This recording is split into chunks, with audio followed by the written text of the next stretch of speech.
school officials have responded to these protests, as we were discussing, in a variety of ways. At Brown University, demonstrators packed up their tents after the administration agreed to decide by October whether to divest from Israel. Now, the University of Florida, meantime, defended its decision to have 9 protesters arrested.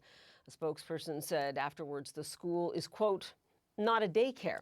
More than 100 schools, in fact, in the United States follow what's known as the Chicago Statement or on freedom of expression. Now, part of which says universities can choose the time, place, and manner of expression so it's not too disruptive. Lynn Pasquerella is the president of the American Association of Colleges and Universities, and she joins me now from Vermont. Listen, administrators are not in an easy position right now. All of this is easy to say in terms of finding the balance, and so difficult to do. You are a former university president as well. What are you saying to administrations all across the country who are trying to deal with this in terms of the pathway forward, right? Because again, the time, place, and manner of protests, it matters. It absolutely does. These are extremely challenging times for campus leaders. First and foremost, we have an obligation based on our nation's historic mission of educating for democracy to defend freedom of expression, the free exchange of ideas, the unfettered pursuit of the truth. And yet we also have to safeguard members of our community. And so steering that course and balancing those obligations, making sure, given the presence of outside agitators, that there isn't imminent lawlessness. And so it's sometimes very difficult to determine that. These are the challenges, and so many campus leaders are feeling moral distress where they feel like they're being coerced into making decisions they believe are unethical, but they feel they have no choice because of the increased politicization of higher education and unwarranted intrusion into academic life these days. Yeah, moral distress. I've been reading kind of just some excerpts from what your organization has been dealing with. So much, really, that's become controversial in academia. Places that are supposed to be for free academic exploration. And yet, as you said, it's become so politicized. I want to get back to another point you mentioned, though. We continue to label these as student protests. But how much do you worry that outside interests and outside people, a link to these protests, are really, in their specific demands, really contaminating what is supposed to be the expression of students on these campuses?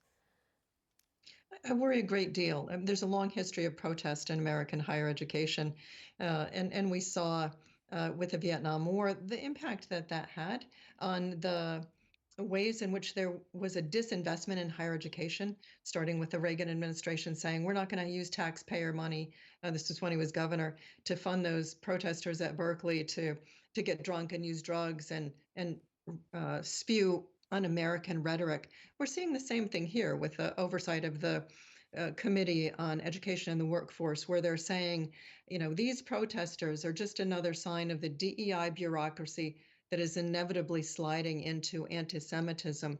And so there are actors with political targeted agendas that are inserting themselves into this, and there are roving strangers who might involve, as we saw with Colombia, terrorist organizations. And we need to be mindful of that and help students understand this is our job, to educate students about these dangers of ideologues who are coming in with these agendas and the way in which they're being manipulated and coerced in the process. So how do we get to a point of equilibrium, I would call it again, where we are not looking at scenes of violence, and yet those that do want to express themselves on campuses, both public and private, because there is a distinction, can do so? What kind of advice are you giving to people right now? Well, there might be a tendency to remain silent, to be neutral, as the Calvin report suggests we do. But this is a fundamental purpose of higher education. It's an exception to the Calvin report when the very mission and purposes of what we do are being called into question.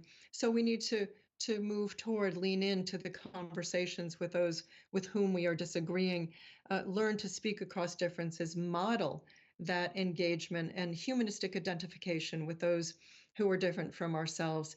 We need to rely on faculty who are the most trusted members of academic communities to engage in community conversations and to help students work through these complex issues and then serve as anchor institutions, talking with folks in the community, demonstrating that our success is inextricably linked to their success and bringing all voices into this process. That's the only way to move forward because without trust, we do not have a path forward, and you cannot build trust without creating kinship with those, even with whom you most profoundly disagree. You know, I don't have a lot of time left, but a lot of the administrators would say, we have negotiated, we have spoken, we have open dialogue. And into the Calvin report, I mean, that calls for the position, I believe, on campuses of what it means to be involved in political and social action. Okay, these administrators are saying, we've spoken, we're having dialogue. Apparently at Columbia, they had dialogue just a few hours before police arrived, and it did not help. Right, they've spoken, but have they listened critically and with understanding? And so it's a bilateral relationship where we really have to engage in conversations. They managed to do this at Brown, and as you mentioned, stave off the further protests and other places in Northwestern. Vanderbilt has done a wonderful job, and it's very difficult to create a sense of trust once it's been lost. But that's what we need to do. Lean in, talk to each other, and do engage in good faith efforts to move forward based on our shared objectives, which are humanitarian rights, getting the hostages who are held in Israel released, and working together to create a peaceful, more just society. Yeah, and we do note, again, moral distress. This certainly will describe what a lot of administrators and, quite frankly, students are going through at this hour as well. Really want to thank you for your perspective there. My pleasure.